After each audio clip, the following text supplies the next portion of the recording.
Assalamualaikum warahmatullahi wabarakatuh. Selamat pagi.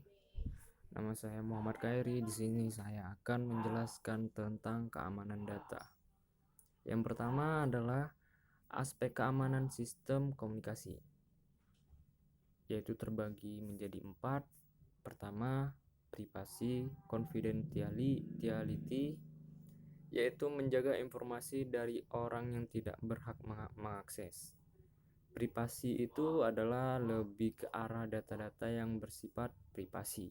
Contoh, email seorang user tidak boleh dibaca oleh administrator. Dan confidentiality yaitu berhubungan dengan data yang diberikan ke pihak lain untuk keperluan, ketentuan, dan diperbolehkan untuk keperluan tertentu. Contoh dari privasi dan confidentiality adalah data-data yang sifatnya pribadi seperti nama, tempat, tanggal lahir,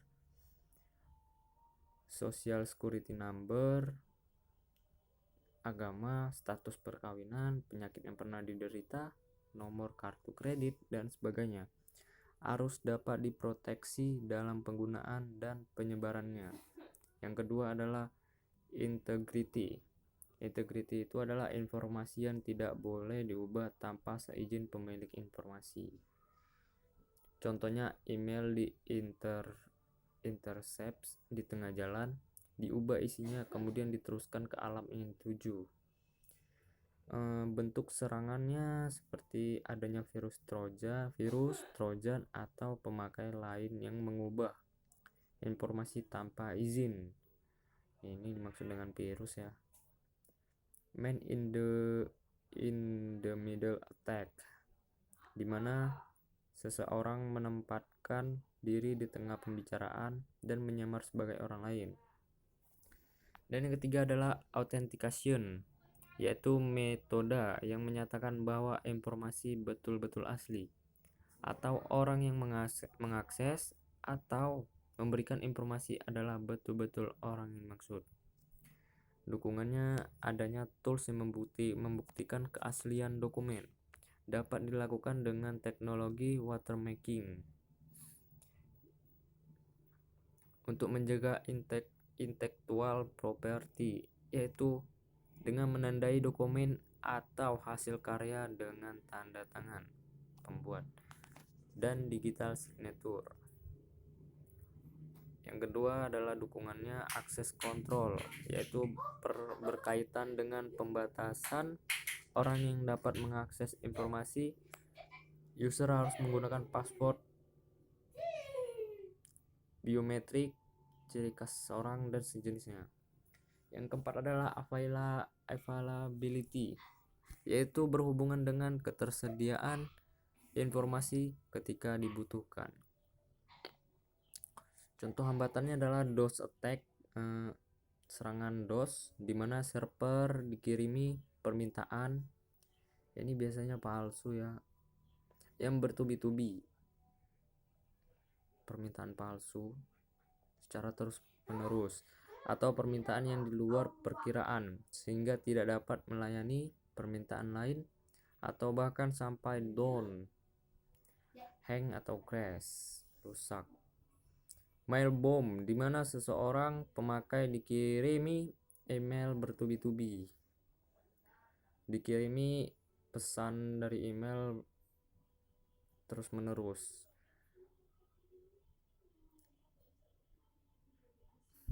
Dengan ukuran yang besar sehingga sang user tidak dapat membuka emailnya atau kesulitan mengakses.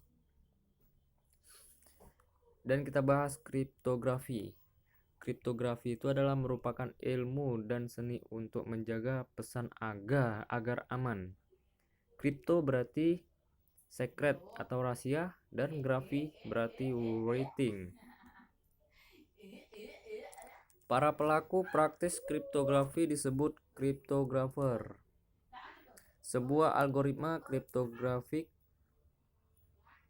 disebut cipher, merupakan persamaan matematik yang digunakan untuk proses enkripsi dan deskripsi.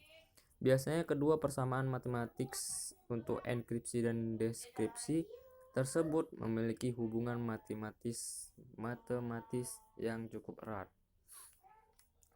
Proses yang dilakukan untuk mengamankan sebuah pesan yang disebut plain text.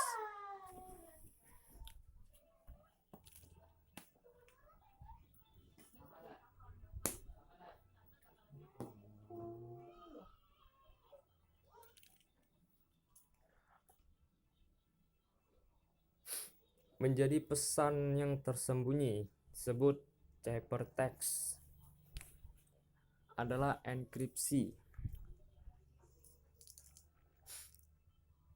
Ciphertext adalah pesan yang sudah tidak dapat dibaca dengan mudah. Terminologi yang lebih tepat digunakan adalah encipher. Proses sebaliknya, untuk mengubah ciphertext menjadi plain text disebut dengan deskripsi. Enkripsi ke deskripsi. Terminologi yang lebih tepat untuk proses ini adalah decipher.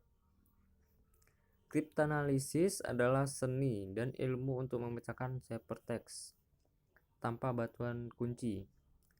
Kriptanalis adalah pelaku atau praktisi yang menjalankan kriptanalisis. Nah, ini adalah gambar diagram proses enkripsi dan deskripsi.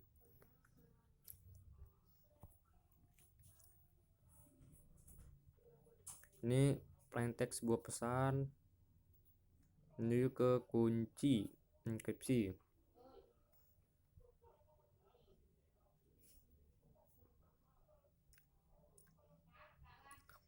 Dan menuju ke deskripsi untuk menyebutkan pesan aslinya.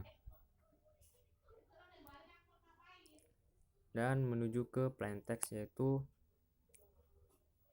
pesan gimana ya? Pesan tidak aslinya. Maksudnya disamarkan. Contoh kasus kriptografi adalah ini contohnya. Aris ingin menyampaikan pesan kepada Yagi melalui Reza dengan menggunakan media kertas dengan kalimat kata sandinya menyelam. Dan proses enkripsinya adalah ini kode dari enkripsi. Ciphertext yang dibaca Reza adalah berikut. Maksudnya disamarkan ya nih. Proses deskripsi menjadi plain text. Pesan asli yang dibaca Yagi adalah kata sandinya. Sehingga Reza tidak dapat mengetahui kata aslinya, yaitu kata sandinya yang menyelam. Dan menuju ke realitas keamanan data, ransomware. Contoh realitasnya ransomware. Petya targetkan infrastruktur Ukraina. Ransomware ini menyerang sistem komputer di sekitar 6 negara. Serangan paling parah terjadi di Rusia, Brazil, dan Amerika Serikat. Menargetkan infrastruktur di Ukraina seperti perusahaan listrik, bandara, angkutan umum, serta bank sentral. Petya tidak mengenkripsi file pada sistem yang ditargetkan satu persatu, namun akan merestart sistem yang membajak komputer serta mengenkripsi tabel file master hard drive. Nah, ini adalah proses dari sistemnya ya. Selanjutnya, Petya akan menggantikan master boot record MBR komputer dengan kode berbahaya yang menampilkan pesan permintaan tembusan dan membuat komputer tidak dapat melakukan booting. Nah, itu tadi adalah proses gambarannya ya. Dan sekian dari penjelasan saya atau presentasi saya. Apabila ada kata-kata yang salah atau ada suara ribut-ribut, saya minta maaf. Saya akhiri. Assalamualaikum warahmatullahi wabarakatuh. Selamat pagi.